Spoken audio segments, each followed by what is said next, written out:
हम बता रहे थे कि इतना आनंद जो है बनाने में नहीं आता जितना खिलाते समय आता है। जब कोई एक एक व्यंजन ले और कहे क्या स्वाद है, वाह ताज वाह क्या, मतलब इतना सुंदर स्वाद है, तो सब लोग, और सुनने वाला बड़ा प्रसन्न होता है। अर्थात बनाने वाले का भी जो भाव है वो 4 गुना बढ़ जाता है इस बात के लिए कि देखो जो खाने वाला है उसका किस तरह से रुचि बढ़ती जा रही है। तो जब ये भाव इस तरह से जो है, मतलब द्रौपदी महारानी ने देखा और भीम ने भी देखा, भीमसेन क्योंकि रसोई घर के इंचार्ज बनाए थे राजसूय यज्ञ में, भीम की सेना जो थी वो डिपार्टमेंट था देखने का कि कौन व्यक्ति भूखा है या कौन खा रहा है। जो खिलाने का जो डिपार्टमेंट था पूरा, वो भीमसेन के जिम्मे था। क्यों? क्योंकि भीमसेन को अति भोजी कहा गया, अर्थात अत्यधिक भोजन करने वाला। और वही व्यक्ति जो है क्या कर सकता है, दूसरों को अच्छी तरह से खिला सकता है जो व्यक्ति खुद भी अच्छी तरह से भोजन करता हो। ये स्वभाव होता है कि जो व्यक्ति कम खाता है ना, तो वो सबको क्या सोचता है कि इसको भी कम खाना चाहिए। अरे हमारा 2 रोटी में खा लिया, आप 4 चपाती मांग रहे हैं, नहीं नहीं गलत बात है ये तो है। और हम आपको जो है अब समोसा नहीं देंगे ज्यादा, ठीक है ना, हम आपको मालपुआ देंगे, खीर पुअन देंगे। तो क्योंकि हर व्यक्ति का अपना एक कैपेसिटी होती है खाने की। और इस तरह से यदि एक व्यक्ति जो है जो कम खाने वाला होगा वो दूसरों को भी कम ही खिलाएगा, और जो खुद भी स्वयं भी ज्यादा प्रसाद पाने वाला होगा वो और से भी कहेगा हाँ हाँ पाओ पाओ खूब पाओ, अरे खाओ क्यों टेंशन ले रहे हो, बहुत सारा है बचा हुआ। इस तरह से हमारे मंदिर में जब फीस्ट होता है, प्रसाद होता है, तो जो प्रसाद डिस्ट्रीब्यूशन करने वाली सेवा की जो टीम होती है, तो वो जो सेवा देने, मतलब जो डिस्ट्रीब्यूट करने वाले भक्त होते हैं, वो थोड़ा थोड़ा देते हैं। तो भक्त भक्त लोग कहते हैं भैया कि ये जो है सब्जी दे रहे हैं चटनी दे रहे हैं थोड़ी थोड़ी, अरे भैया थोड़ा पाओ प्रसाद दोबारा मिलेगा घबराओ मत। लेकिन जो उनका प्रेसिडेंट होता है टेम्पल का, वो कहता है कि आप घबराओ मत, जो डिस्ट्रीब्यूशन करने वाले हैं उनकी हमने प्लेट अलग से लगवा दी है। तो जैसे ही जो प्रसाद बांटने वाले होते हैं, जब उनको पता लगता है मेरी प्लेट पहले से लग चुकी है, फिर तो भैया 2 चम्मच 3 चम्मच पूरा गिरिराज जी बना देते प्लेट में। और सामने वाला कहता भैया थोड़ा कम करो प्रभु जी कम, अरे भगवान का प्रसाद है आप पाओ, घबरा क्यों रहे हो, आप प्रसाद खूब पाना चाहिए, कंठ तक खाना चाहिए। फिर ये भाव जागृत हो जाते हैं। तो भीमसेन का भी यही भाव था, भाई आप ज्यादा खाते हो तो सबको खिलाओ, कोई भूखा नहीं जाएगा। तो ये बात देख करके भीमसेन और द्रौपदी दोनों हंसने लगे, दोनों को हंसी आ गई। अब जैसे ही दोनों को हंसी आई है, तो जो, अब उन्होंने भोजन कर लिया लेकिन शंख फिर भी नहीं बजा। तो द्रौपदी युधिष्ठिर महाराज फिर आए, बोले कि भैया वो सॉरी प्रभु, जो है वो तो शंख तो बजा नहीं, अब वो जो शंख नहीं बजा तो ये तो बड़ी मिस्टेक हो गई है, अब क्या किया जाए। तो भगवान ने बोला कि क्या यज्ञ समाप्त नहीं, क्या यज्ञ पूर्ण नहीं हुआ? भगवान ने कहा ना ये भी पूर्ण नहीं हुआ। बोला क्यों? बोला क्योंकि आप लोगों ने मेरे भक्त के चरणों में अपराध कर दिया है। आप लोगों ने ये बताओ कि किस किस व्यक्ति मन में क्या क्या भाव आया। तो द्रौपदी ने और युधिष्ठिर ने, द्रौपदी ने भीमसेन ने दोनों ने कहा प्रभु हमारे मन में कलमस आया। हमने कहा कि देखो ये ऐसे ही समुदाय से आया है, ऐसे ही माहौल से आया है, ऐसे ही इसका जो है समुदाय परिवार है, इसको क्या पता टेस्ट का कि रसगुल्ला ये सब चीजें क्या होती है, तो अलग अलग खानी होती है। अब एक जगह मिक्स कर हमने, ये गलती हमसे होगी। भगवान ने कहा कि मेरे भक्त के प्रति तुमने चरणों में अपराध किया, इसके लिए क्षमा यही है कि दोबारा फिर बनाओ, उनको खिलाओ, अगर वो प्रसन्न हो गए तो तुम्हारा यज्ञ पूर्ण है। तो उन भक्त से पूछागा, उनको दोबारा बना खिला, बड़े प्रसन्न हुए। तो उनसे पूछा कि आपने जो है ये बताइए, आपने अलग, भीमसेन ने पूछा, आपने अलग अलग मिलाकर सबको एक जगह मिला खा लिया, नमकीन खट्टा मीठा चरपरा सब कुछ, आपको क्या, क्या आपने स्वाद क्यों नहीं, कैसा स्वाद लगा? तो भक्त बोलते हैं कि देखो हम कोई स्वाद नहीं लेते, स्वाद तो जब भगवान को हम ऑफर करते हैं प्रसाद, भगवान को जब हम भोग लगाते हैं तो भगवान स्वाद ले लेते हैं। हम तो केवल उदर की अक्षुधा शांत करने के लिए है, उसको कृष्ण प्रसाद को, अमृत प्रसाद को अपने जीवन की में भगवान की कृपा के रूप में स्वीकार करते हैं। हम उसको भोग नहीं लगाते, हम उसको स्वाद नहीं, स्वाद तो भगवान लेते हैं। तो ये बड़ी महत्वपूर्ण बात है हमारे लिए भी कि हम लोगों को भी स्वाद के लिए नहीं करना चाहिए, खुद के स्वाद के लिए, बल्कि जो उसका स्वाद है, जो टेस्ट है, भगवान को देना चाहिए। इसलिए हमारे यहाँ एक बहुत बड़ा सिद्धांत है, अधिकतर लोग गलती कर देते हैं माताएं, जब प्रसाद बनाते हैं तो अधिकतर चेक करके देखती है उसको, जो है उसको निकाल करके टेस्ट करके देखते हैं कि ये सही है नमक मसाला। ऐसा कभी नहीं करना चाहिए। क्योंकि वो तो भगवान से पहले तो आपने ले लिया, फिर भगवान क्या स्वाद लेंगे उसका? भगवान को आप लगाओगे तो भगवान उसको कैसे स्वीकार करेंगे? झूठ आ गया ना, झूठा हो गया ना। अर्थात पहले भगवान को ऑफर होना चाहिए, एक प्रॉपर विधि से लिखना चाहिए। अगर किसी को प्रॉब्लम है तो एक चार्ट सामने टांग लेना चाहिए किचन में कि ये इतनी मात्रा इस चीज में ये डालनी है, पहले से ही अपने माइंड को प्रिपेयर करके। और बनाते समय हमारी चेतना कृष्ण का स्मरण होना चाहिए, कीर्तन होना चाहिए, उसमें कथा होनी चाहिए। ये नहीं कि हम बनाते समय टीवी देख रहे हैं एक साइड में और किचन में भी काम कर रहे, बात भी कर रहे हैं, या फोन में बात कर रहे हैं, फोन पे कुछ और सुनते जा रहे हैं, देखते हम लोग फोन पे हेडफोन लगा लिया और उसमें कुछ भी सुनते जा रहे हैं, तो ऐसी चेतना उस प्रसाद में जाएगी। बहुत जरूरी है। तब उन्होंने प्रसाद पाया तो युधिष्ठिर महाराज का यज्ञ संपन्न हुआ। और क्योंकि पहले बीच में जब शंख थोड़ा बजा फिर रुक गया, फिर भगवान ने सोटी लगाई, क्यों बे संत, क्यों बे शंख जो है 5 जन ने, मेरा शुद्ध भक्त जो है प्रसाद पा रहा है, तुम्हें बजने में शर्म आती, बजते क्यों नहीं? शीत शीत पड़ती थी लागे, तो संग नहीं बजा। तो भगवान ने कहा कि अब मिस्टेक होगी। दोबारा फिर प्रसाद बनाया, तब उनको खिलाया। उस प्रसाद को पा करके जब संतुष्ट हुए, तब ब्राह्मणों स्वस्ति वाचन किया, तब भगवान को संग 5 जन ने सौते बजा, और फिर युधिष्ठिर महाराज का यज्ञ यहाँ पर पूर्ण हुआ। तो ये होता है भक्तों की महिमा। इसी तरह से भक्तों का संग कितना जरूरी होता है हम बता रहे थे अजामिल के विषय में। अजामिल ने अपने पुत्र को पुकारा, भगवान को नहीं पुकारा था, अपने पुत्र का नाम को पुकारा, नारायण नारायण। इतना करते करते उसकी सुकृति बहुत अच्छी तरफ बढ़ती चलेगी। एक समय आया कि अजामिल ने एक दिन अपनी चारपाई के चारों तरफ कुछ लोगों को देखा। ऐसे लोग 3 दिखाई दिए जिसने उसको जीवन में पहली बार नहीं देखा था। ना वे पाकिस्तान के थे, ना वे कजाकिस्तान के थे, ना वे कोई और थे, बल्कि वे कौन थे? यम दूत। वे यम के दूत थे, अर्थात उसको लेने आए थे। तो लेने के लिए आए थे जैसे ही, तो अजामिल घबरा गया। कहता है कि नारायण बचाओ, हे नारायण बचाओ, नारायण बचाओ, 3 बार पुकारा। क्योंकि उनका बेटा बालक जो नारायण था वो छोटा सा जो है वही चारपाई के किनारे ही पापा के बूढ़े यजामिल के पास में खेल रहा था।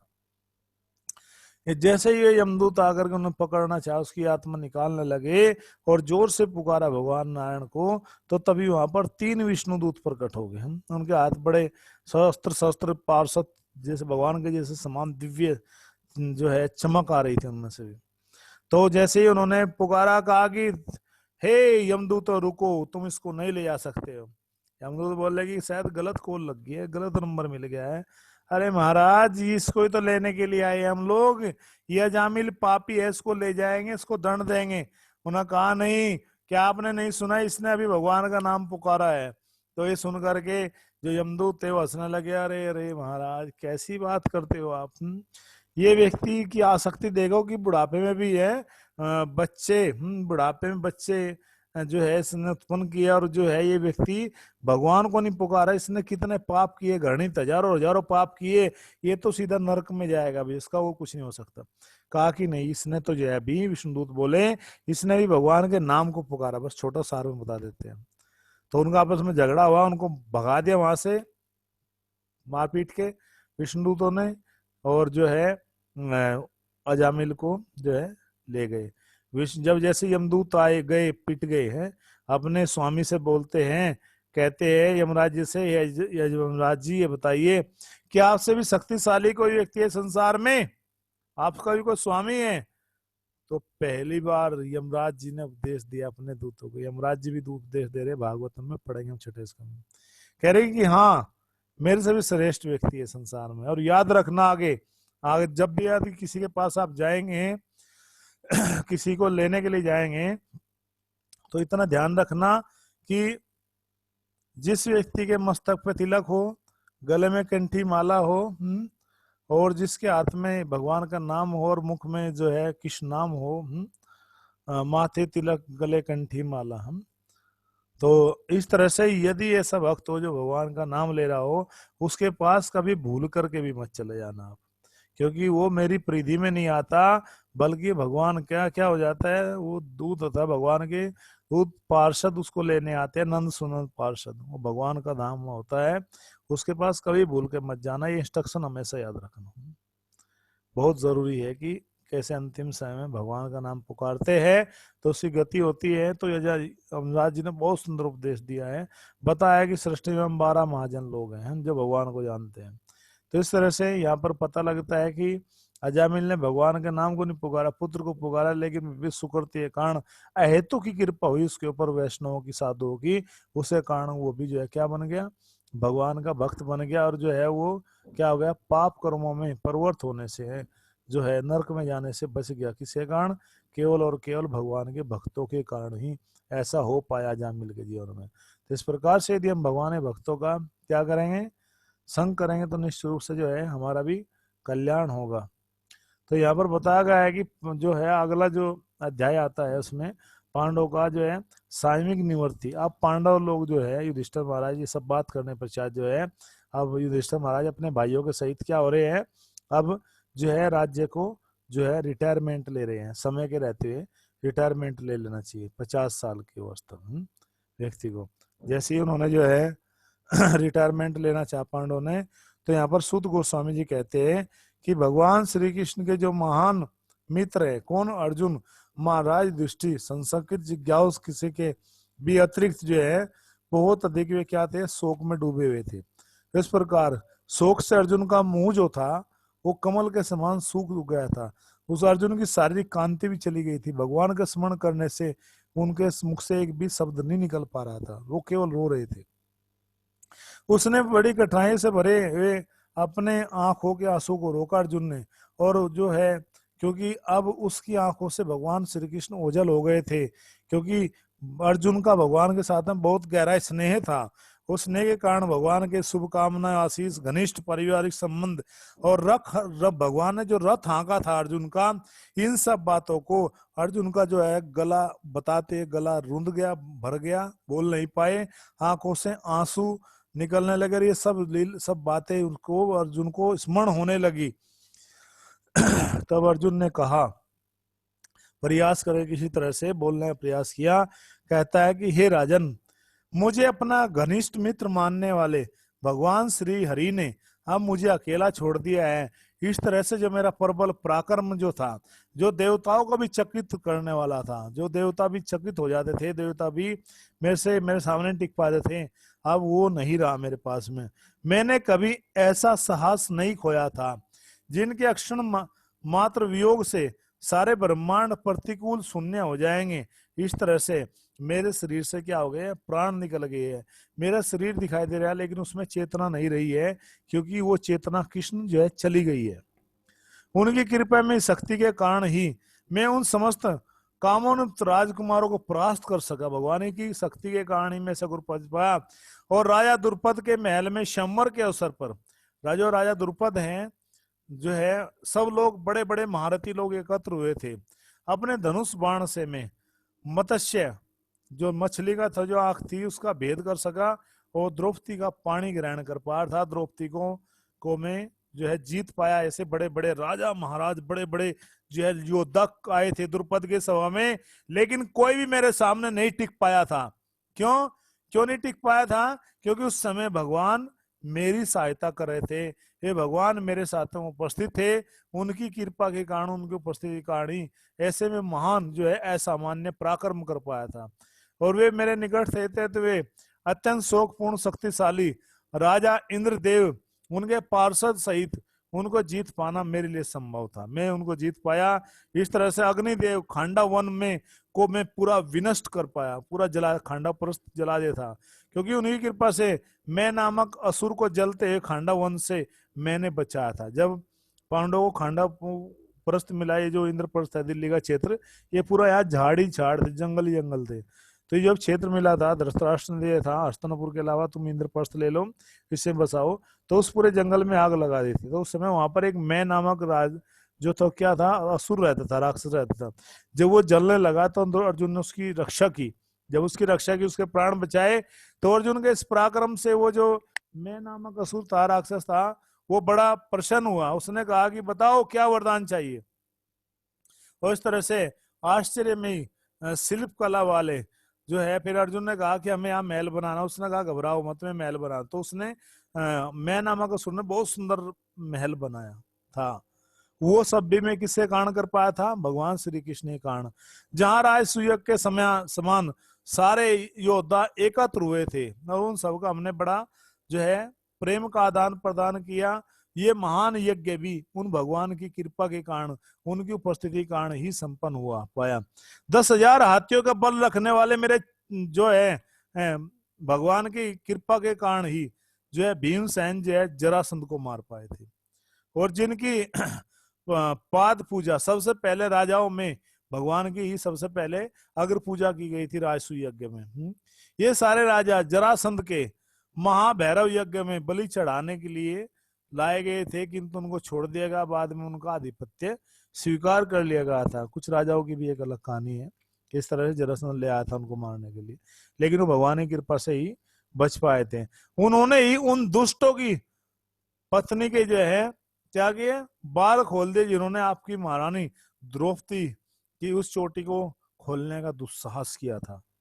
अर्थात जिन लोगों ने शामिल थे किसमें कि भगवान के समय रहते द्रौपदी महारानी के चीरहरण देखने के लिए, मैंने बताया था कि हस्तिनापुर के महल में 20,000 सोने की कुर्सी बिछाई गई थी। पूरे विश्व के लोग वहां पर आए थे उस जो है उस इवेंट को देखने के लिए कि द्रौपदी महारानी का चीरहरण होगा।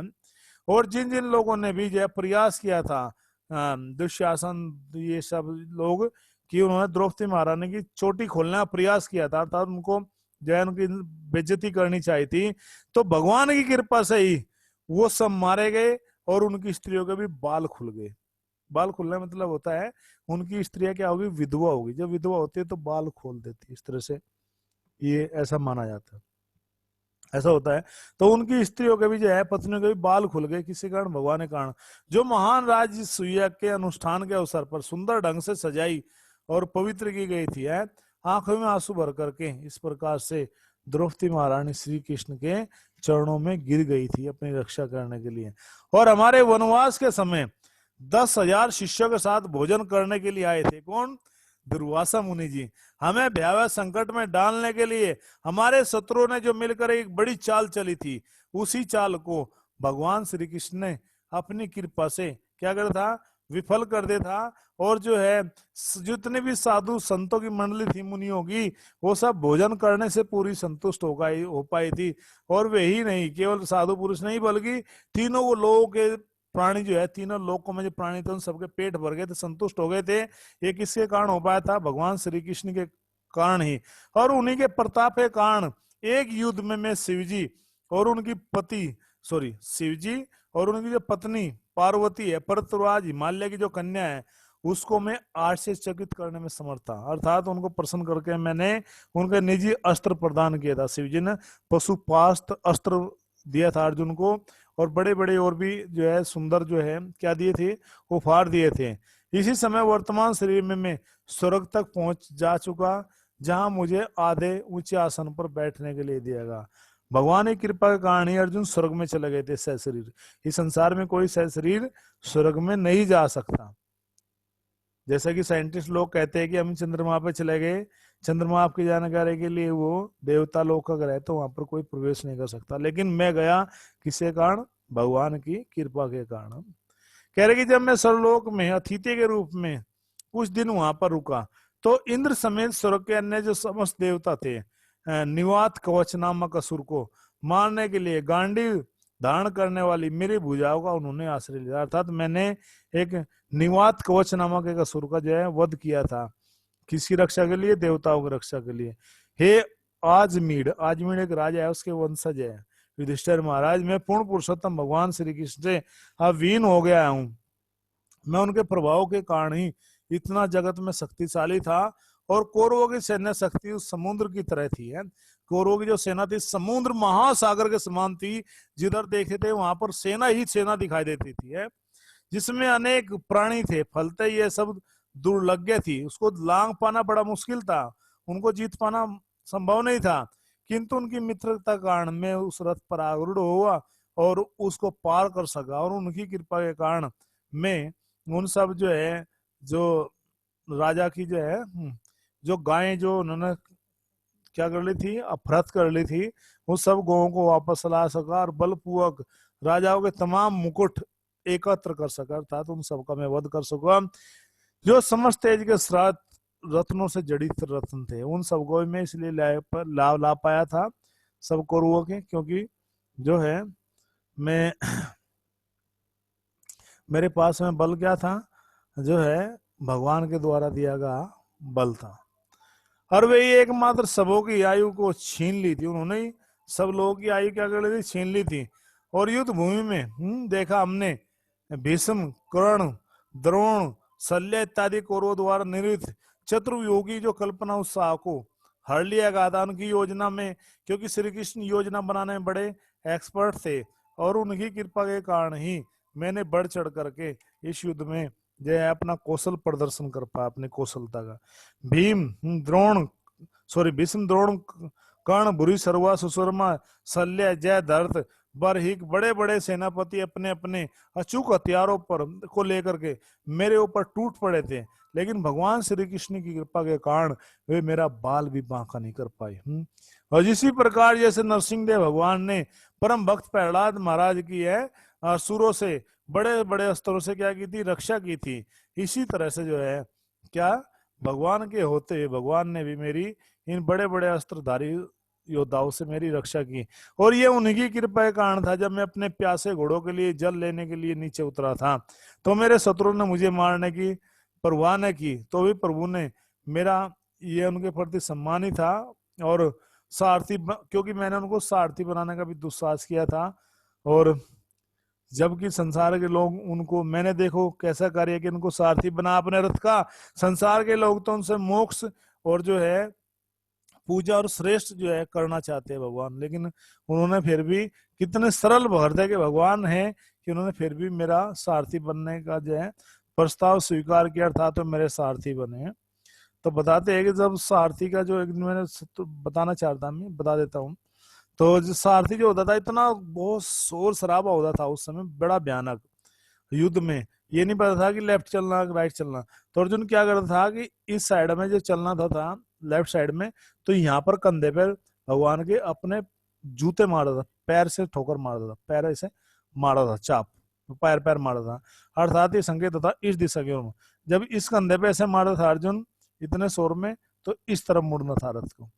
अर्थात बताइए अर्जुन के मतलब इन पाद चाप को भगवान ने सहन किया।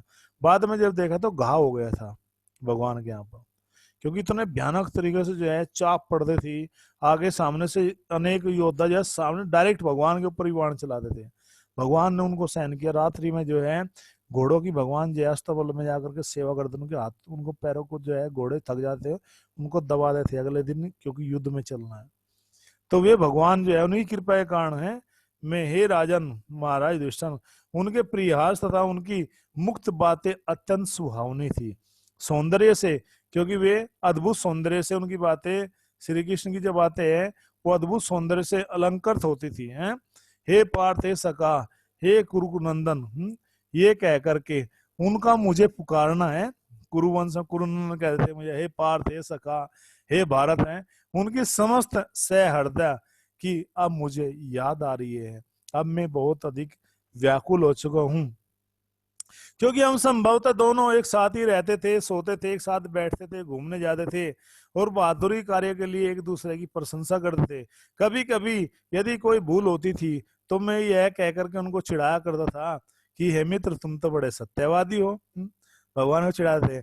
उस समय भी जब उनका महत्व घटता होता तो वे परमात्मा होने के कारण मेरी ऊट पटांग बातों को सह लेते थे और मुझे इसी तरह क्षमा कर देते थे, जिस प्रकार से एक सच्चा मित्र अपने सच्चे मित्र या पिता और अपने पुत्र को अक्षमा कर देता है। हे राजन, अब मैं अपने मित्र तथा सर्वाधिक शुभ चिंतक पूर्ण पुरुषोत्तम भगवान से अलग हो गया हूँ। अब मेरा हृदय उसी तरह शून्य होता जा रहा है उनकी अनुपस्थिति में। जब मैं श्री कृष्ण की तमाम पत्नियों की रखवाली कर रहा था तो अनेक विश्वस्त ग्वालों ने मुझे हरा दिया था। अर्थात अब अर्जुन यहाँ पर बता रहे घटना कि जब भगवान की मैं द्वारिका पहुंचा तो द्वारिका में मुझे पता लगा कि जो है भगवान जो है चले गए हैं भगवत धाम। कृष्ण सौ धाम अपगते धर्म ज्ञान आदि भी सहन। और जो भगवान की जो पत्नियां थी वो मुझे जो है मेरे साथ में आ रही थी, मैं उन सबको हस्तिनापुर लेकर के आ रहा था, लेकिन रास्ते में ही कुछ भील जाति के लोगों ने मुझे जो है क्या कर दिया, जो मुझे हरा दिया, और भगवान की जितनी भी सब पटरानियां थी उन सब का वो अपहरण करके ले गए। अब ये मेरे लिए और भी दुख का कारण है। तो आप सबकी जानकारी के लिए, ये विषय ऐसा विषय है कि जिसको मायावादी लोग सबसे ज्यादा मुद्दा उठाते हैं, जबकि अब ये बात आई गई है। अब मैं आपको बताता हूँ रियली क्या था। मेरे पास वही गांडीव धनुष है, वही तीर है, घोड़ा के द्वारा खींचा जाने वाला वही युद्ध है, उसके इस्तेमाल करने वाला मैं वही अर्जुन है, और जिसके सामने सारे राजा शीश झुकाया करते थे, किंतु भगवान श्री कृष्ण की अनुपस्थिति में वे सब एक एक क्षण जो है शून्य हो गए। वैसा ही होगा जैसा मेरे सारे प्रयास ऐसे ही असफल हो रहे, जैसे राख में घी की आहुति डाली जाती है। अगर राख होती है, नहीं जानते, गैस से पहले जो है, जो उपले पे रोटी बनती थी कोयले पे या लकड़ी में, तो आग जल करके वो राख हो जाती थी, उनकी आग खत्म, आग बुझ जाती थी। तो अगर भुजी हुई राख पे, ठंडी राख पे हम घी डालेंगे तो हवन नहीं होगा, जलती अग्नि पे ही घी होता है, डाला जाता है। ऐसे ही सप्रयास जैसे जादू की छड़ी से धन एकत्र करना या बंजर भूमि में बीज बोना, ये सब प्रयास से सफल है संसार में। और ये सब के सब क्यों हो पाया मेरे साथ में? वास्तव में भगवान की इच्छा के फलस्वरूप ही कभी कभी लोग एक दूसरे को मार डालते हैं, और कभी कभी एक दूसरे की रक्षा करते हैं। तो अब मैं बताता हूँ वास्तव में रीजन क्या है। ये जो है रीजन ये है कि जब भगवान आर चले गए, कृष्णा अपने धाम में चले गए, तो भगवान की पत्नियों की जिम्मेदारी जो थी अर्जुन को सौंपी गई। अर्जुन लेकर के आ रहे थे, और चूंकि एक बार दुर्वासा जी जो है द्वारिका में आए थे, तो भगवान की जो है पत्नियों ने उनकी बहुत सेवा की आकर के, तो वे बड़े प्रसन्न हुए। नहीं, द्वारिका नहीं, पिछले जन्म में जो वे सब राजकुमारियां थी, तो दुर्वासा जी ऋषि गए, और उन सब ने मिलकर बहुत सेवा की, उन सब कन्याओं ने जब उन्होंने सेवा की, तो दुर्वासा जी बड़े प्रसन्न हुए इनकी सेवा भाव को देख करके।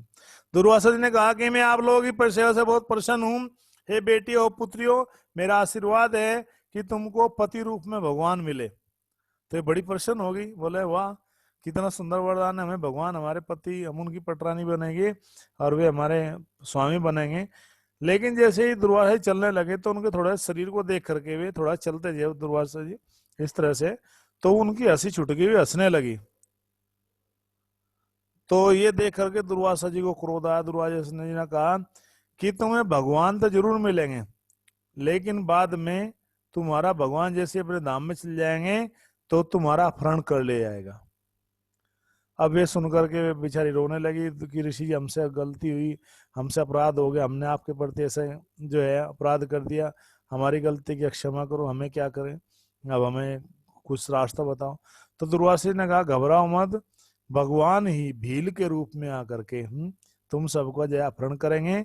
और सामान्य जगत में जो नास्तिक लोग होंगे, जो भगवान की महिमा को नहीं समझेंगे, ऐसे लोग जो है इस बात को लेकर के विचलित हो जाएंगे कि वही अर्जुन, वही गांडी, वही बाण है भीर्जुन, और भील ने जो है गोपियां लूट ली थी भगवान की पत्नियां, तो अर्जुन रक्षा कौन कर पाएगा था। तो जैसे ही उन सबका भीलों ने उन सबको आक्रमण किया, उनको जो है मतलब अपराध करना चाहा, तो ये सब चिल्लाने लगी। फिर भगवान सब भील के रूप में भगवान आए, फिर कहा कि मैं कोई और नहीं, हर किसी को दिखा अपना कि मैं किस नहीं हूँ। तो फिर वे सब की सब जो है चली गई किसके साथ में, उन भील रूप में भगवान के साथ में। तो लेकिन भगवान का विरह बड़ा ही दुखदाई है। यहाँ पर अर्जुन जो है इस बात के लिए शोक कर रहा है, चिंतित है।